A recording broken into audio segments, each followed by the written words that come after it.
Good afternoon again. Welcome to our webinar today. This is Simona Vivinite from Hermitage Solutions. Let me remind you that Hermitage Solutions is a leading value-added distributor of security solutions. Every month, we organize webinars about the most relevant cybersecurity topics. And today, we are going to talk about secure and automated password management, WebKeeper security. We will hear how to keep access secure yet simple by employing a password manager. But more about that, you will hear from today's speaker, Jens Stafford, Sales Manager, Nordics and Baltics, and Craig Luray, CTO and co-founder at Keeper Security. But before we get started, a few reminders.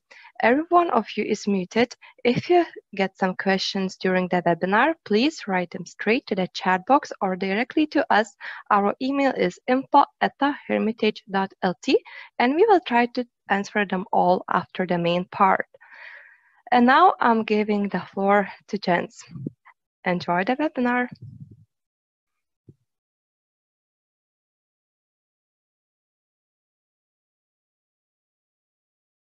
And looking forward to hear from you.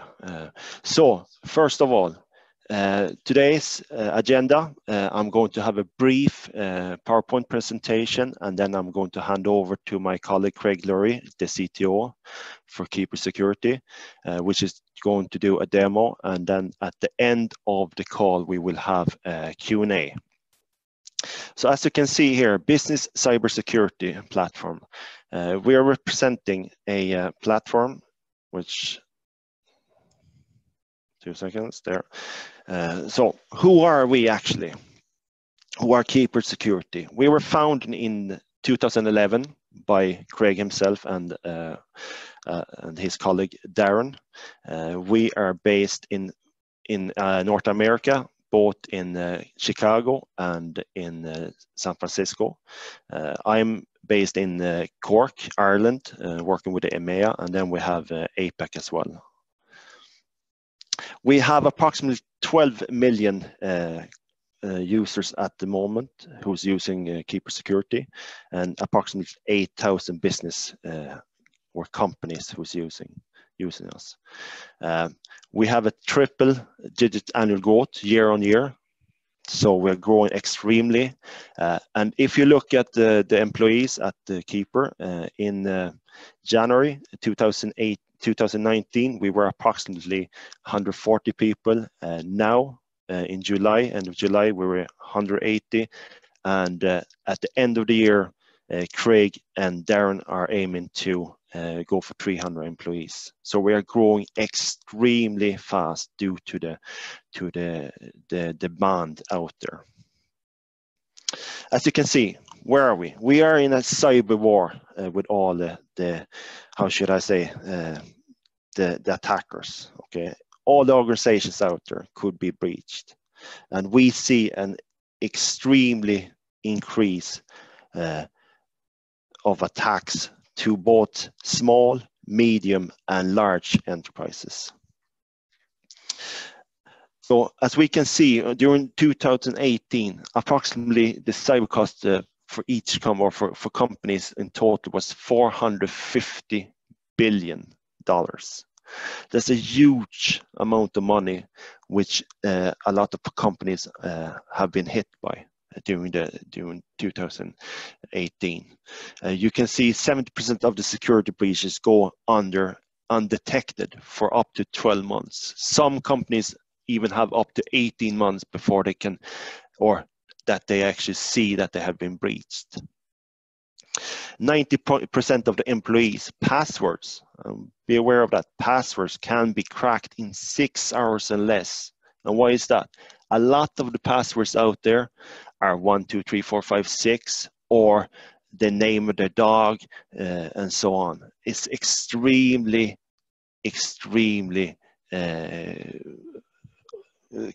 how should I say it, targeted attackers. Okay, 4 million is the average cost of each breach. Okay, up to 4 million. 60% of the SMBs will go under within 6 months if they're hit by a cyber attack. So due to all these questions here, or sorry, we need to be aware of the situation. 81% of the breaches are due to weak passwords, and that's where we are coming in with our solution. Weak passwords security is the Trojan horse that can harm your enterprise. Let's go. So, server stats, 81%, as I mentioned before. 70% of the workforce digital share private information. So what we mean by that is that if you have, for example, passwords using the private, you most likely would use it in business as well. So there's a huge risk. If they're breached private, they could be breached as well in the business. 60% are not concerned about the security, corporate security. 50% use personal devices and apps at work. Bring your own device. And that's where the breaches could be as well. That they have been using, they have gone access the web pages, which they shouldn't in the private, and then they bring it into the business.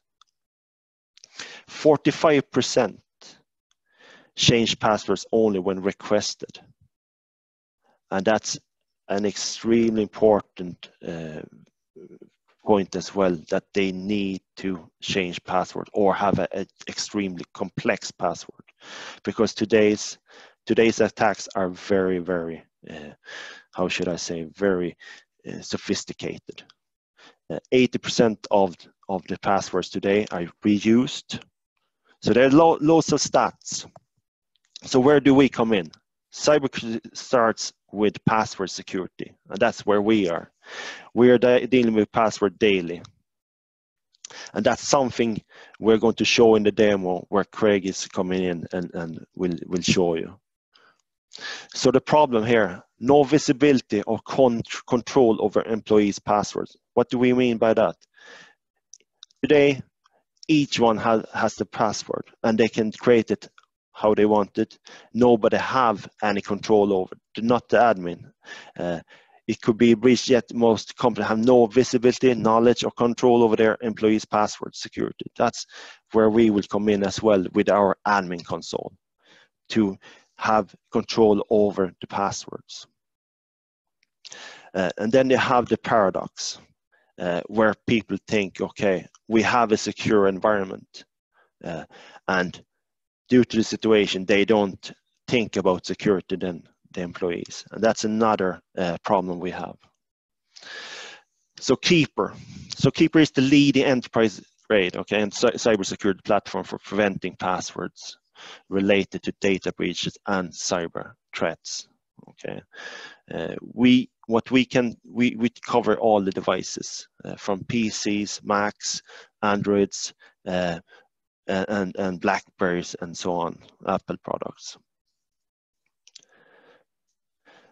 Just have a look here. If you're interested, go down, have a look at the Trustpilot, GetApp, Spiceworks, what they say about us, what people says about us, says about us. And as you can see, we are getting top rank from a lot of people out there and organizations. So both myself and Craig definitely think we are the leader in cybersecurity. Enterprise-wide security, visibility, and control. If we're looking at our case, okay, or our solution, we are best in class security. And Craig will go through more in detail about our multi-layer encryption, or encryption multi-layer, how we have complex passwords, how we're creating that, and how we can save all the password in one safe or in one vault. We're extremely flexible. And with flexible, from my point of view, is that we can actually start with 2 users and grow up to several thousand users. We're extremely easy to work with or work with a solution, extremely, both from the end user perspective but also from admin perspective, and that's specific admin perspective that we are extremely easy compared to many of our competitors. We have features which is going beyond the thoughts you have. Responsibility support. We have support both in EMEA, locally here in Ireland, covering EMEA, but we have also in the States, and that's 24/7. So, life without Keeper. As you can see, there's 5 different points here. Unknown password strength and reuse across the organization. As I mentioned, the admin people don't have any control over what passwords is out there by their users. No ability to audit password security and poor visibility on password related controls. That's also admin or the higher management. Their problem. How should we be able to audit? How should we be compliant? Excessive password related help desk cost. A lot of the problems out in bigger companies is that they forget the passwords. They need to call the help desk to reset the passwords, and that's a lot of the work help desk do today. Weak single sign-on security and limited coverage. That's something Craig will also mention from a provisioning perspective. Password fatigue employees. Next here, live life with Keeper. Okay, mandated password strength and unique password throughout the organization. Craig is going to show that as well. Real-time security audit, event reporting, and login for visibility and incident response. From a compliance perspective, reduce password-related help desk cost. You have all the passwords. You are able to use the vault, which Craig is going to show you, as a single sign-on solution.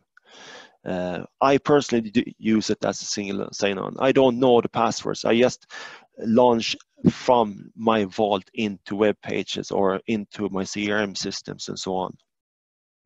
Robust single sign-on security and coverage on all apps, okay, on all apps. Happy and productive employees on all devices. And what we mean by that is, if you don't have any issues with your passwords, and are able to access web pages, CRM system in an easy, efficient way, you will have more productive employees. So I will hand it over to Craig now, where he's going to go through both the interface for the end user and also our admin console. Please take over here, Craig. Hello, everybody. My name is Craig Lurie. I am the CTO and co-founder of Keeper. And I will go through the end user experience as well as the admin console interface of Keeper. And if you have questions, feel free to send them through the chat or email, and I will address them. And I will also point out some documentation. And again, if you have questions for me or for the team, feel free to ask any technical questions that you have. I have on my screen a few different things. I have devices, I have my desktop application, and so on. I'll go through different applications as we go through the demo. What I have on the screen here is our documentation portal, and I bring this up because I will refer back to this talking about our encryption. We're very public and open about the way we encrypt data, the way we protect data, and we fully document all of this on our documentation portal and our website. So feel free to read up on this, and we go into great levels of detail about how we protect your data. And I'll bring this up as we talk as well. So I'll start off by saying that Keeper is what we call a zero knowledge platform. And what that means, and this is also described on this documentation portal, a zero knowledge encryption model. What that means is that all of the information is encrypted and decrypted at the device level. So we as Keeper, we have no access to anybody's information. We can't decrypt anybody's information. We don't store anything in plain text. We are 100% encrypted on the device, and devices are in complete control. The user is in complete control of their information. Only the user can access the information. This encryption model is documented on this website, and I'll actually pull up the system architecture. The system architecture diagram talks a little bit about how you sign into your device, where the information is encrypted, how it's stored, and how information is protected through the entire chain. I'm going to start off on this demo with what we call our Web Vault application. Now, we are a cross-platform application. Now, most of our millions of customers will use Keeper on their mobile devices or on their Web Vault product here. We also have native applications, desktop applications for Mac, Windows, Linux. You can see that here. I've got that open on the screen as well. It looks very similar to the website. So we spend a lot of time and a lot of energy on making sure that our product is easy to use and very consistent across all the platforms. So again, this is our desktop application. It looks identical to our web-based application. And then also here I have on the screen, I've got the iPhone app that I will jump in and demonstrate as we go through this. But first I'll start off on our web application, which is our most common platform for our business customers. When I sign into my Keeper Vault, I have one of two ways to do it, and I will show both ways, and it really depends on the organization and how they are authenticating users, how they would like to authenticate users. But the first way that I'll show is by typing in a selected master password. So each user has a master password that is only known by them, and it can be enforced by the company to be of sufficient length and strength. So I type in my master password on my device, and that master password is used to decrypt a key, which we call the data key, which is used to decrypt individual record level keys within the vault. I sign in then with two-factor authentication. Now in my case, I'm using a U2F YubiKey device that's plugged into my computer, and I tap on that, and now I'm authenticated and logged into my vault. So here in my vault, I have all my stored passwords, websites, or other confidential information. That was showing you how to sign in through a master password. Now I'm going to show really quickly how other customers sign in depending upon how they would like to authenticate their users. Now, many organizations have deployed some sort of a single sign-on solution, and there are requirements sometimes that Keeper integrate into the customer's single sign-on. We have a very special and unique piece of software called Keeper SSO Connect, which allows the organization to sign into Keeper and access their vault using an existing single sign-on solution. So here I'll demonstrate this using Okta. When a user authenticates through Okta, you'll see that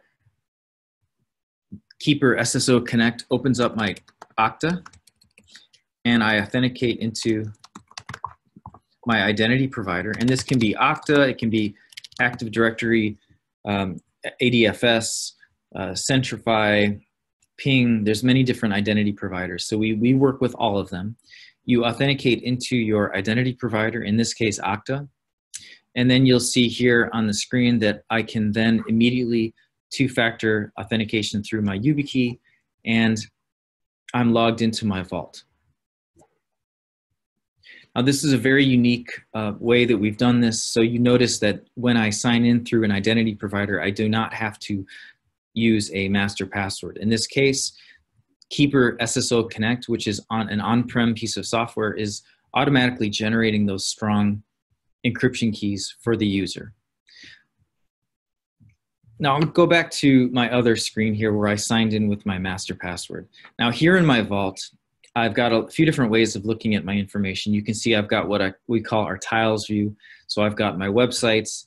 I can click on a website or search for a website. And for example, here's Alien Vault, and it pulls up my information on the right side. I can look at my passwords in terms of tiles. I can also look at them as folders. So Keeper supports the use of folders and subfolders. So for example, banking and financial, I have financial records. I have information that can be stored in folders and subfolders, and I can drag and drop records in between those folders. For example, I may have one called here Amazon AWS, and inside of this Amazon AWS folder, I have a few different passwords. And here in this password information, you can see that I have some very strong passwords that are stored. I can view the password and hide it. Or if I want to generate a new password, I can simply click on this create new record and use our password generator, which looks like this dice. I will generate a strong password and I can make it very strong and control the complexity. So with Keeper, you will have the ability to control the strength of passwords. You can enforce the use of strong passwords. You can, for example, say that google.com or amazon.com or any particular website that's used by your users, you can specify how long those passwords and how strong those passwords should be generated. So the users within their vault, they can specify, for example, the title.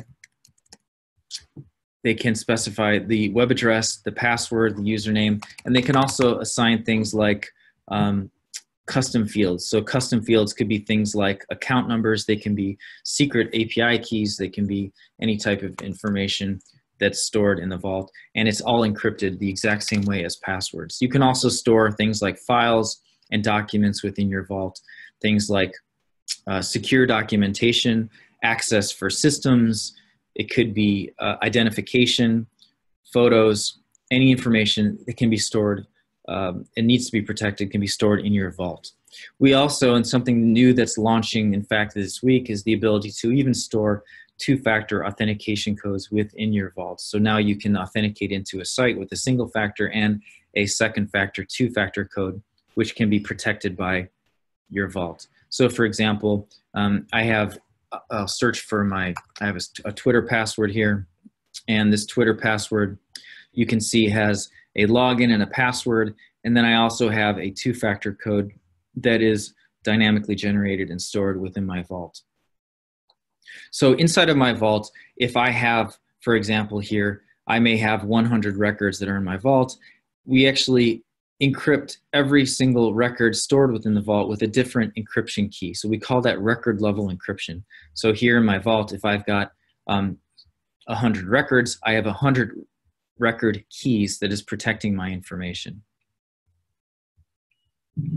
So let's go back into this folder view and again, looking at my Amazon AWS shared folder.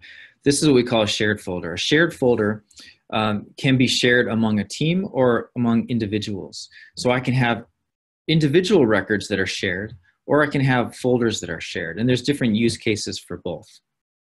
Here in this shared folder, I can see on the user side, I have backend team, super admins, DevOps. I can have different users with different permissions. So here, for example, the backend team has the ability to manage users and records. Or I can assign different permissions. Let's say, the AWS DevOps team has no user permissions.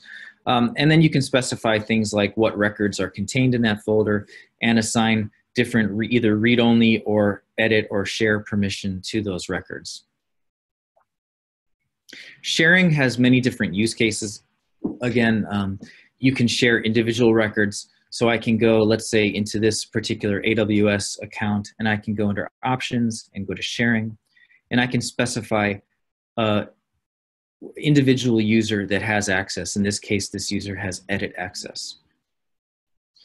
Now, in terms of how sharing is performed, Keeper uses what's called RSA encryption, public and private key pairs, to share information between vaults. So for example, if I am sharing this AWS password, the record key that's used to encrypt and decrypt this record, that record key is encrypted with the public key of the recipient or the public key of the team. And then that recipient is able to log into their vault and easily decrypt that record or decrypt that folder. So that's how record level and shared folder level encryption is performed within the vault. Now, in terms of how information is used to log into sites, that's what we call autofill or keeper fill. And I'll demonstrate how that works as well. So for example, I'll pull up my Twitter password, and you can see I have several different Twitter accounts. I'll pull up my Twitter password here. So I can either click on the URL to launch into it, or if I already have that screen open, which I do, I'll flip over to the Twitter screen. And you can see that when I load Twitter, Keeper will offer to fill. So you can see that Keeper is integrated into the browser, and it also exists here in the browser toolbar. So the Keeper toolbar exists and is automatically installed to the user's browser. And so we support Chrome, Firefox, Safari, Internet Explorer. We support every browser out there. And again, so if I'm on Twitter, I want to sign in, I can simply click on the lock icon, and you see that I have multiple accounts. So I may have my personal account, and then let's say, for example, a business account. So I'll go ahead and select the personal account and click fill. And you'll see that it autofilled and logged me into the site. But now, in fact, I require a verification code because I have two-factor authentication, two-step authentication with Twitter. And no problem, I can do that with Keeper. So Keeper has the ability to fill two-factor codes. And this is, again, a new capability that's very unique to us. And I can go ahead and fill that code. That's an auto-generating two-factor code, and it assigns me into Twitter. So now I'm logged in. And it's really the same operation, the way this works across all the different devices. So for example, I'll pull up my iPhone device right here. And just to show briefly our mobile application and how easy it is to use, I can also sign into the mobile device using biometrics. So I'll sign in with my Face ID. So I just tap on the Face ID button, and I'm signed into my vault. Here in my vault, on mobile devices, I can do everything that I can do on the desktop. So for example, I can manage even shared folders. I can pull up different accounts. I can log into sites. I can manage the passwords. I can manage sharing. So everything that I can do on my desktop app, I can also do on the mobile device. And it's the exact same thing for logging into sites. So for example, if I was going to log into the Twitter, we're fully integrated into all native applications on the device. iOS and Android, exactly the same user experience. I just pull up Twitter, for example, and you'll notice that I have a passwords button that's above the keyboard. So I just tap on passwords, and Keeper Fill opens. And Keeper Fill then authenticates me with my Face ID and offers to fill the password. So I just select the account that I want to log in with, and I click fill, and that's it. So now I'm authenticated. I can autofill into any password, any website or native application. And it's the same across all of the different devices that we support.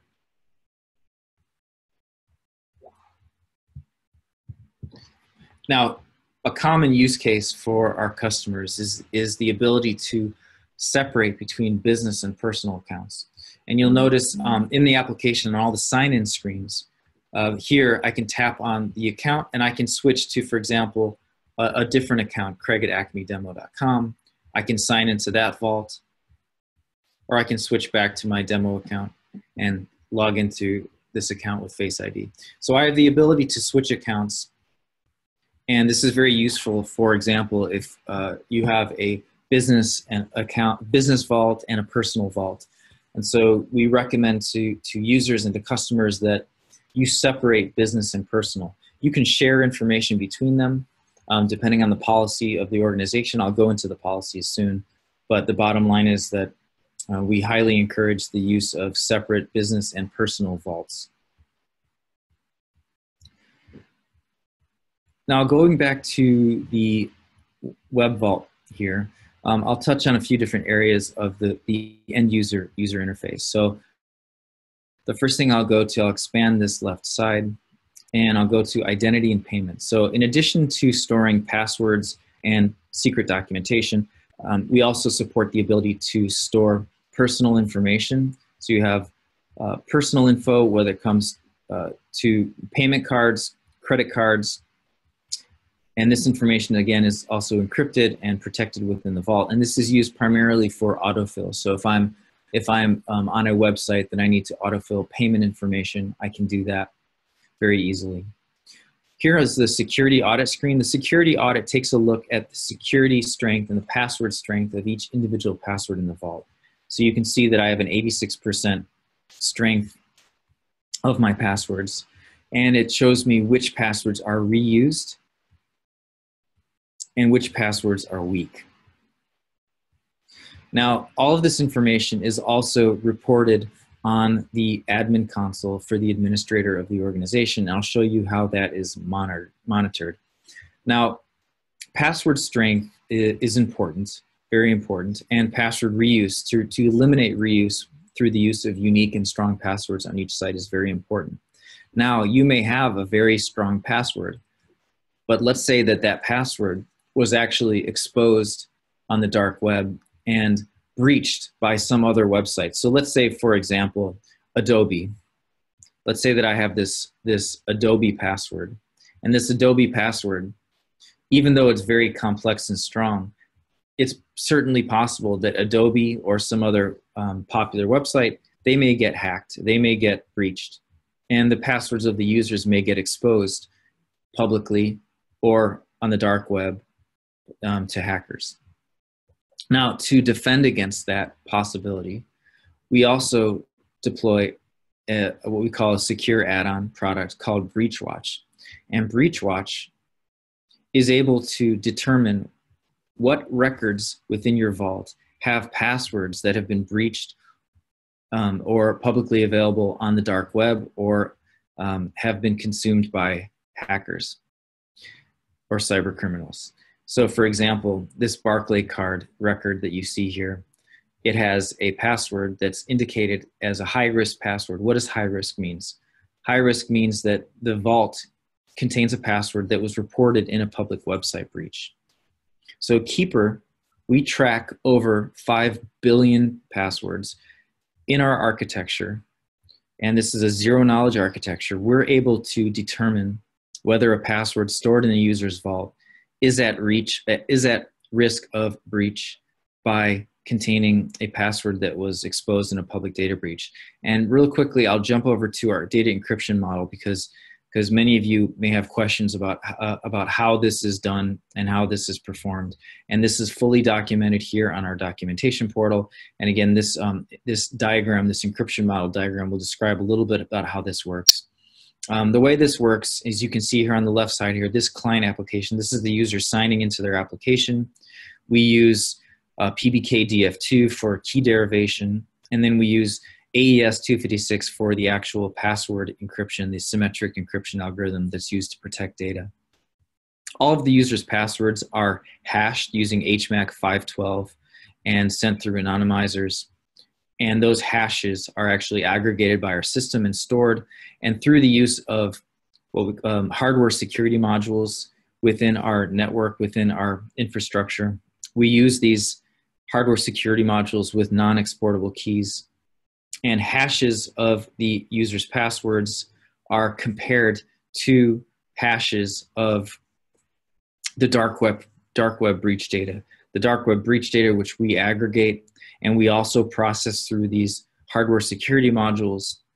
And I can go into detail about why hardware security modules are used, but it's basically used to protect against any sort of brute force attack against our data, or there's many different attack vectors that our architecture takes into account. So to protect the information, we protect against network layer attacks, brute force attacks, attacks against the user's data, offline attacks. There's many different attack vectors that our architecture handles, but just the bottom line is that we use these live HSM modules to compare these hashes. Hashes are compared, and it's determined whether or not a user's password stored in their vault had appeared in a public data breach. Now, we don't know this in terms of our ability. We don't know if a user's password was breached. We don't know that on our side. Only the user is able to determine this information, because all of the comparisons are done in a way that preserves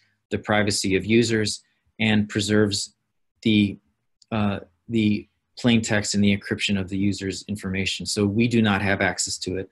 Our systems, our engineers, our DevOps teams do not have the ability to understand whether or not a user's password is breached. That information is only available to the user through the user interface of the product, and that's here on this breach watch screen. Now, once a password has been notified to a user that it needs to be changed, the user can use our tools. So we have some really great capabilities within our product to automatically help a user change their password, for example, or rotate their password, and that's handled through our software. And then once the password is changed, so for example, you can see here in this resolved history, you can see that my Adobe password, I resolved it. So we'll track if a password has been changed by the user and resolved, and it flags this as being resolved.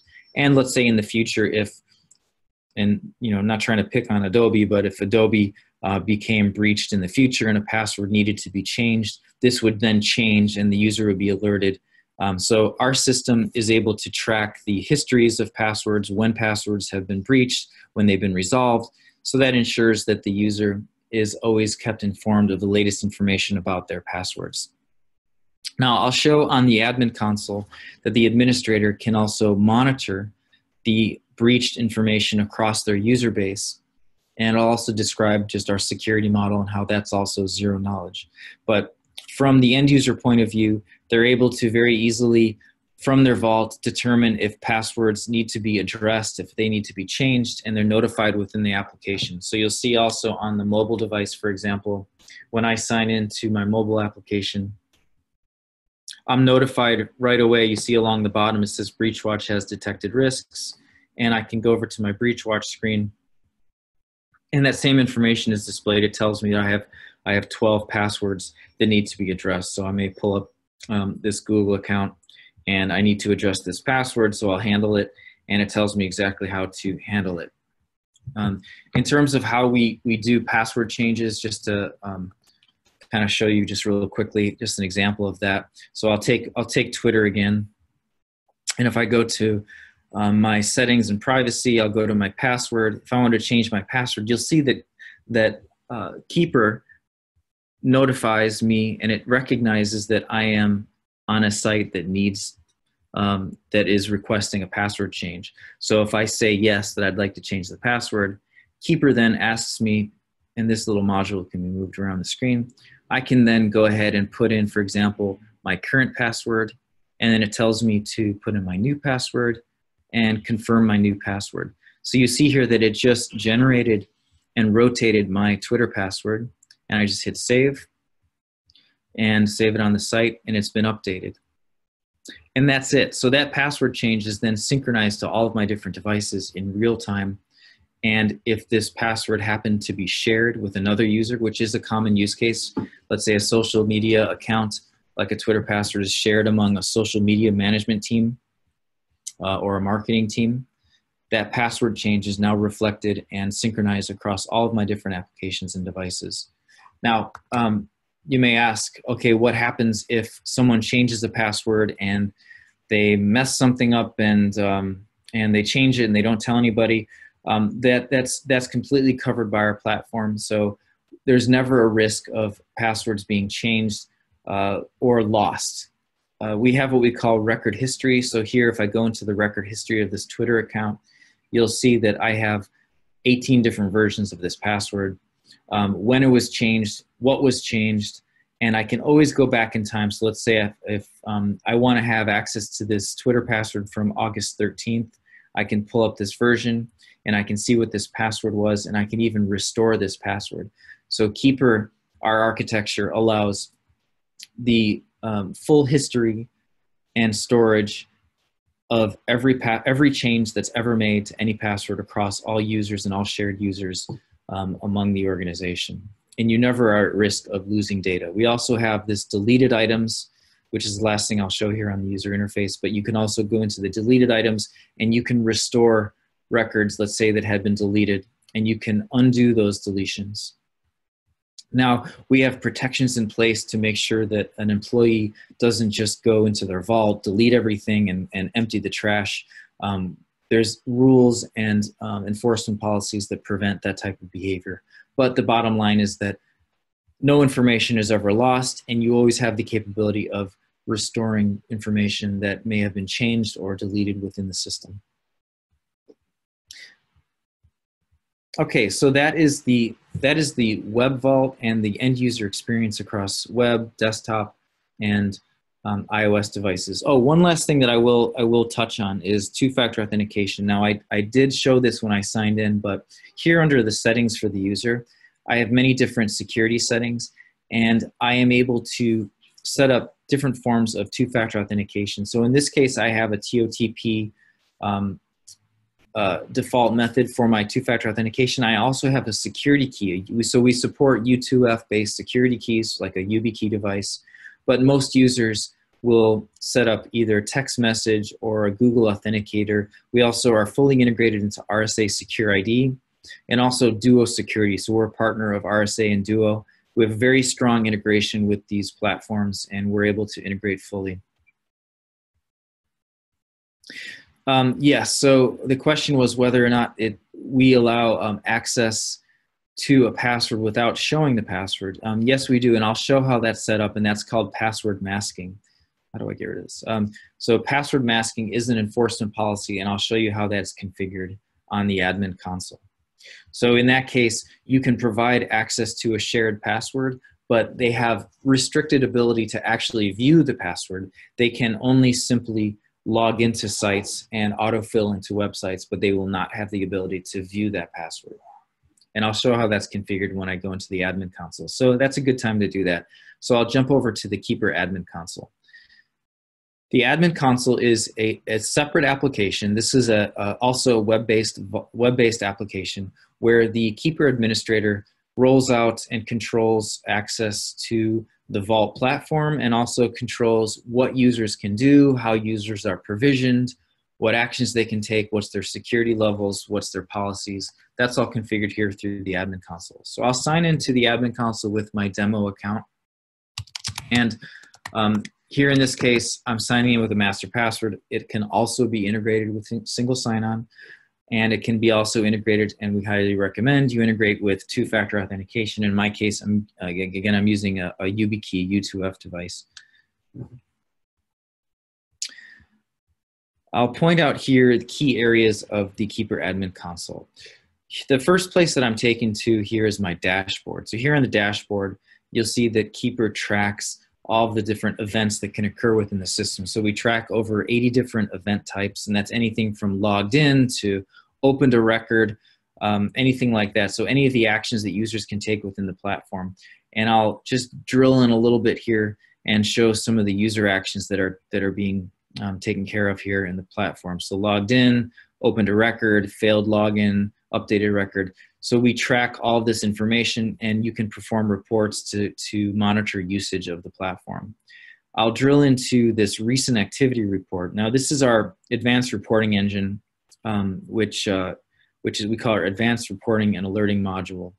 And this gives you the capability to perform reporting and actually see event level information about what's happening within the system.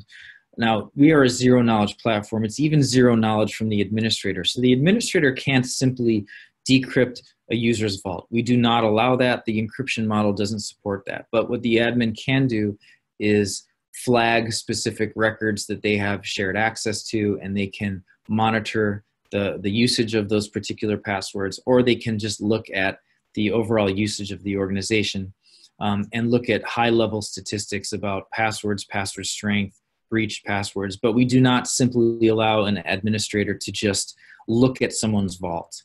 You have to be provisioned access to the vault, to a particular record or a particular shared folder, even if you're an administrator. And that's important because you do not want a rogue administrator to be able to just access anybody's information within the organization. That said, I will jump through some of the enforcement policies that do provide a certain level of access. Going back to our dashboard, just to touch on a few areas, security audits. So this is the overall security score, 47%, not looking too good. So I must have a bunch of either weak passwords, but this is Here in this system, the security audit is calculated based on the overall record password strength of the generated password strength of the users. It's also based on the unique records passwords, the uniqueness and the reuse of passwords, and it's also based on two-factor authentication, which is very important. This is the two-factor authentication into the vault.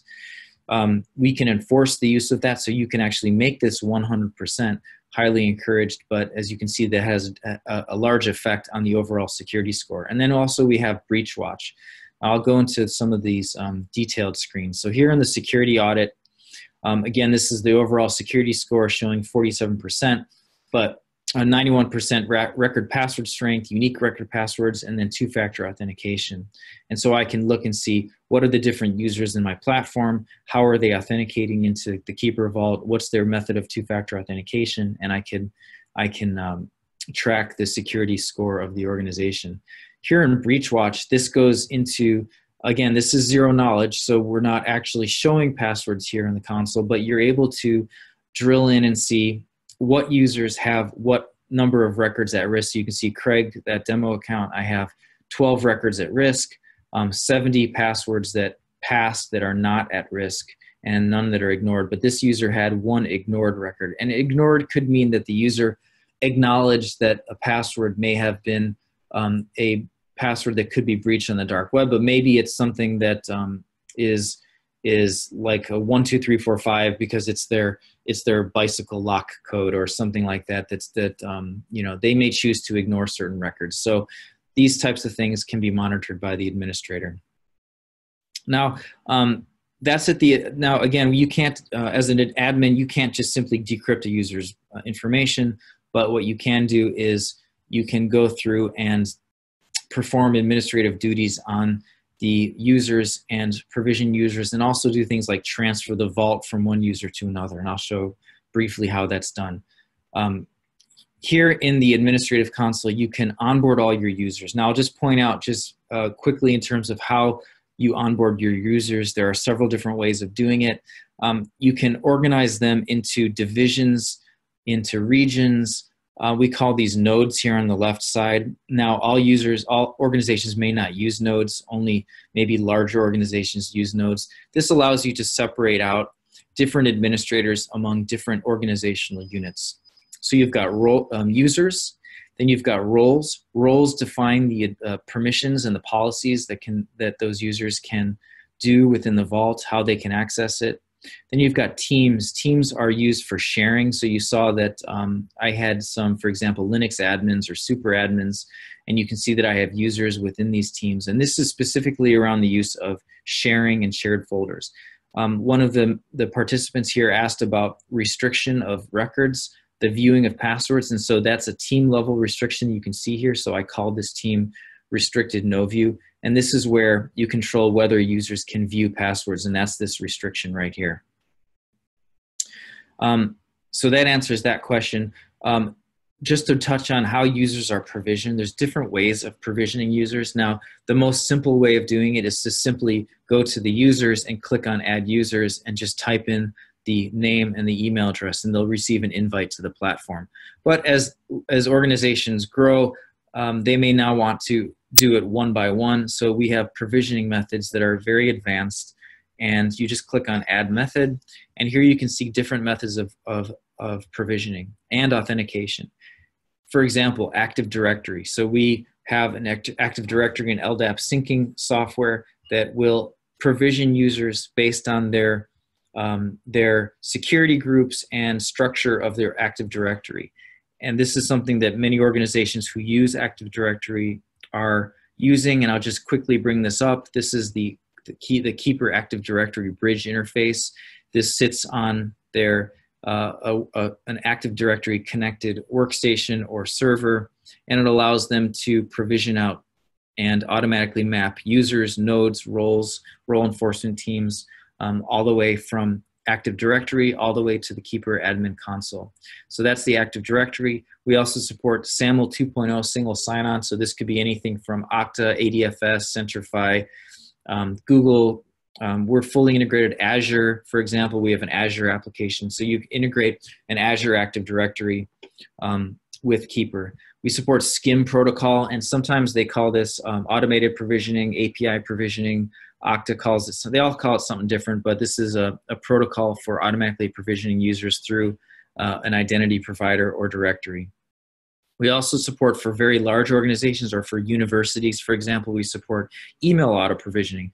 And what that means is that, for example, any user who signs up with a particular address like ucsf.edu for University of California, San Francisco, California, any user that signs up with that email address, they're asked to perform a validation of their email, and they're automatically provisioned to the platform with a particular role policy assigned to them. And we also support command line provisioning. We have an API, an open source API toolkit we call Keeper Commander. It's got integration capabilities. It's got command line capabilities. So anything that you can do here on the administrative console or within the vault can be fully automated within Keeper Commander as well. Now, the unique thing about our platform is you can have different organizational units with different provisioning methods. So for example, the engineering organizational unit I have here integrated with Active Directory through an LDAP sync. And I can have a totally different organization here, the operations organization. I have it activated with a single sign-on provisioning methods. So for very large organizations that may want to provision different teams of users in different ways, we scale to the needs of those organizations. And that's a very unique thing and a big differentiator for us and our product. Now, I'd like to touch on roles, and this is really important. It goes into some of the questions that were asked, and also it's a key driver of the administrative capabilities of our product. So here within roles, you can define any structure of roles, and you can apply policies to any users. Roles can be combined together. You may have an administrator role, but it's totally customizable. And here at the role level, I can define policies. I can also define administrative permissions. So any role can be either an administrator or not an administrator. So for example, I have employees. So employees has no administrative permissions, but manager, let's say the manager role does have administrative permissions, and I can go in and specify what exactly can the manager do. What can they manage? They can manage users, roles, teams. They can run reports. They can manage the bridge. So they have different management capabilities.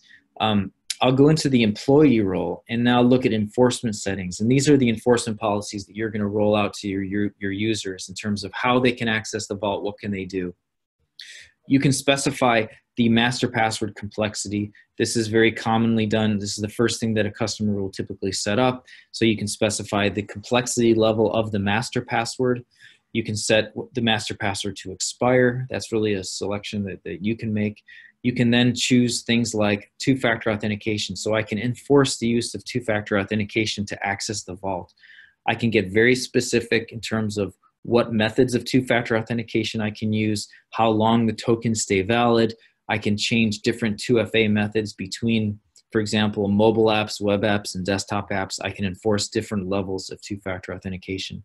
I can select which methods are available. So let's say that I don't trust the text messages. So in my organization, let's say, must require that a user is using a software-based TOTP device. Or I can integrate with Duo Security, let's say, and I can choose to enforce only Duo Security is used for my organization. It really depends on the role. So different roles can have different two-factor authentication policies, and globally across the entire organization.